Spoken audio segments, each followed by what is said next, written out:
Pessoal, tudo bem? Hoje a gente vai falar de sucessão legítima, tá? Também chamada de ordem de sucessão legítima. Legítima vem do nome de lei mesmo, tá? Então vem do termo lei. Então, legítima porque é a própria legislação que nos coloca uma ordem, tá? Então, que nos dá essa forma, né, de sucessão. Quando a gente vai ter essa sucessão, primeiramente, tá? Quando a gente não tem, né, um testamento, tá? Então, ela vai se dar conforme a lei, que é quando a gente não tem outras formas, tá? De sucessão ali, basicamente. Então, ela vai se dar da última forma possível, que é de acordo com a lei. É a última forma possível, mas é a que mais acontece na realidade, tá? Então, quando a gente falou lá de testamento, a gente viu que poucas pessoas, né, realizam o testamento.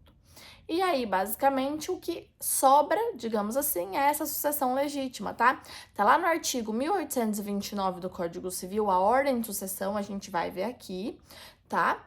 E é, então, bem relevante pra gente saber, tá? Porque isso acaba alterando bastante, né?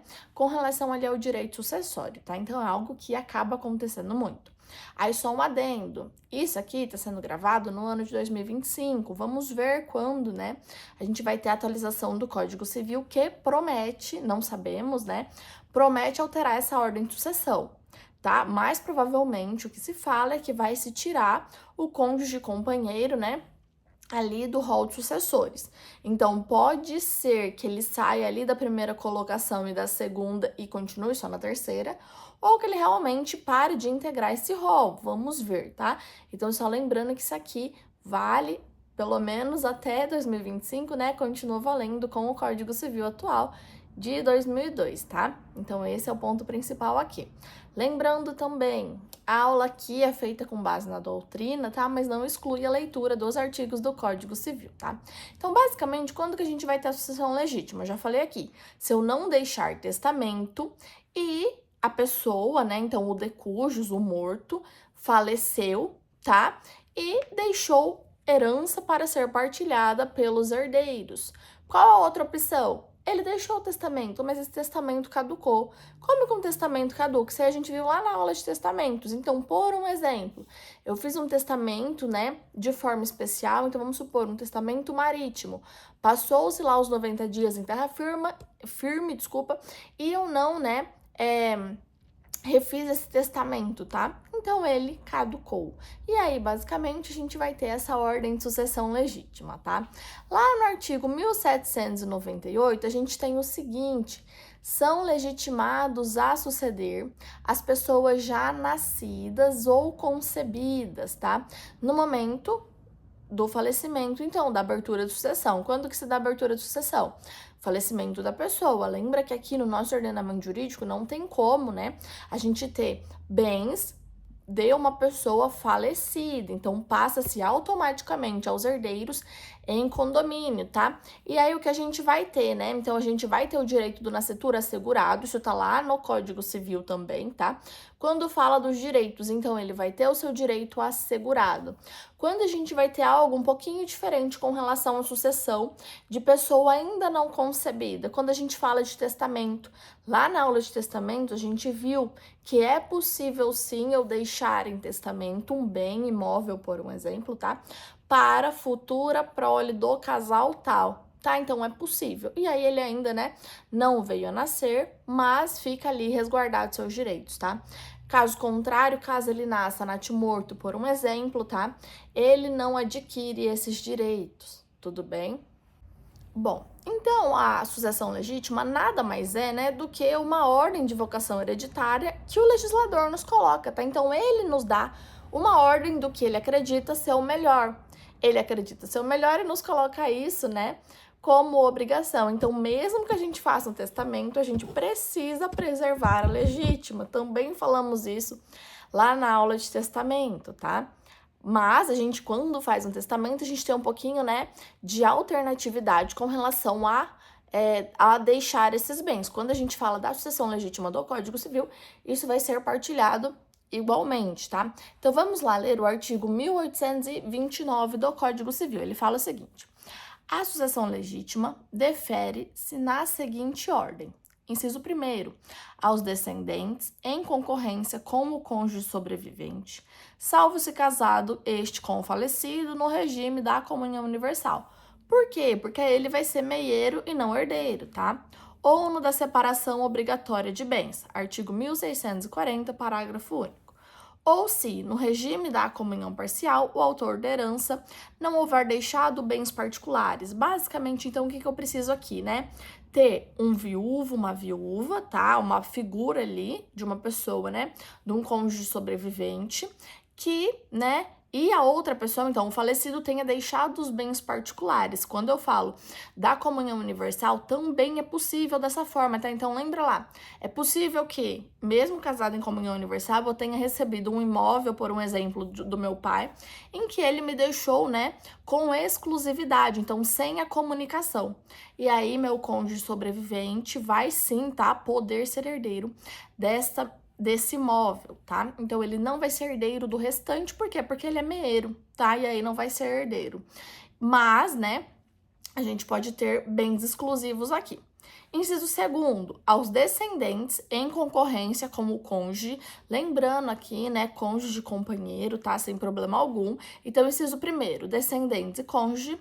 Inciso 2º, ascendentes e cônjuges. Inciso 3º, ao cônjuge sobrevivente. Então, aqui exclusivamente o cônjuge, né. Inciso 4º, aos colaterais. Esses colaterais são até o 4º grau, tá? Então, é bom se recordar disso.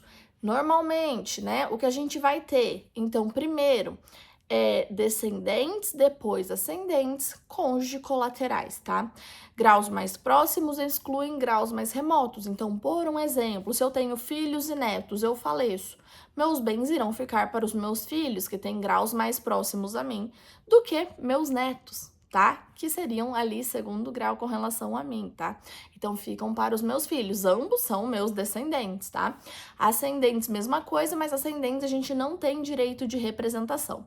Colaterais, a gente tem sim direito de representação e, novamente, graus mais próximos precedem graus mais remotos. Só é importante a gente levar em consideração aqui um fator que quando a gente fala, né, de grau de tio e de sobrinho, a gente tem o mesmo grau, tá? Vou fazer aqui uma aula explicando certinho como que a gente faz essa contagem de graus. Mas aí provavelmente, né, não vai dar para ser só exposta dessa forma, né, que eu faço as outras, aí provavelmente a gente vai ter que escrever ou colocar um esqueminha, algo nesse sentido, tá? Para vocês aprenderem a contar os graus. Mas basicamente, né, tios e sobrinhos, eles são 3º grau, tá? Do falecido de qualquer forma. Só que sobrinhos precedem os tios, pois eles são descendentes, tá? Então, apesar de serem de mesmo grau, sobrinhos acabam sempre precedendo ali, tá? Tendo em vista que eles são descendentes, tá? Então, é importante se lembrar disso, né? Uma classe só vai ser chamada quando, né, a outra não tiver herdeiros ali para estar sucedendo, tá? Então, só vou colocar ali o cônjuge se eu não tiver ascendentes, por um exemplo. Lembra que ascendentes e cônjuge companheiro concorrem juntos, mas só vai exclusivamente para o cônjuge ou companheiro sobrevivente, né? Se eu não tiver pais e mães para concorrer, por um exemplo, tá? Então, isso é o que o Código Civil nos coloca. Filhos, a mesma coisa. Então, se eu tiver filhos, não vai para os meus pais, vai para os meus filhos, junto com o cônjuge ou companheiro, se tiver. Porque o Código Civil coloca a palavra sobrevivente, né? Porque, a princípio, a gente tem ali algo, né, que possa ter acontecido em comoriência, ou ainda, né, que precisa estar casado no momento do falecimento, tá? Então, aqui a gente não considera ex-cônjuge, ex-companheira, tá? Seria realmente cônjuge e companheira. Então, a figura mesmo, né, que ficou ali após a morte da viúva, do viúvo, tá? Seria mais nesse sentido. Quando a gente fala de descendentes, os graus mais próximos excluem os graus mais remotos. E aí, só lembrando, né? Vou explicar certinho como contam esses graus, mas vou subir uma aula separada para isso, tá? Quando a gente fala de colaterais, isso também se aplica e ascendentes também. Então, graus mais próximos, né, precedem aos graus mais remotos. Ou seja, quanto mais próximo for, tá? Vai ter vantagem com relação aos parentes mais distantes ali, tá? Quando a gente fala de descendentes, a gente tem direito à representação, e quando a gente fala, né, de colaterais também, a gente não tem direito à representação quando a gente fala de ascendentes. O que que é esse direito de representação, professora?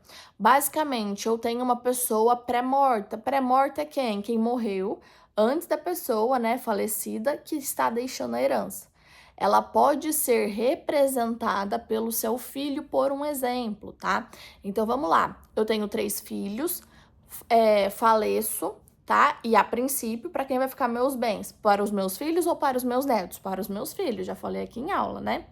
Mas eu tenho um desses filhos que é pré-morto, quer dizer o quê? Que ele veio a falecer antes de que eu tivesse falecido.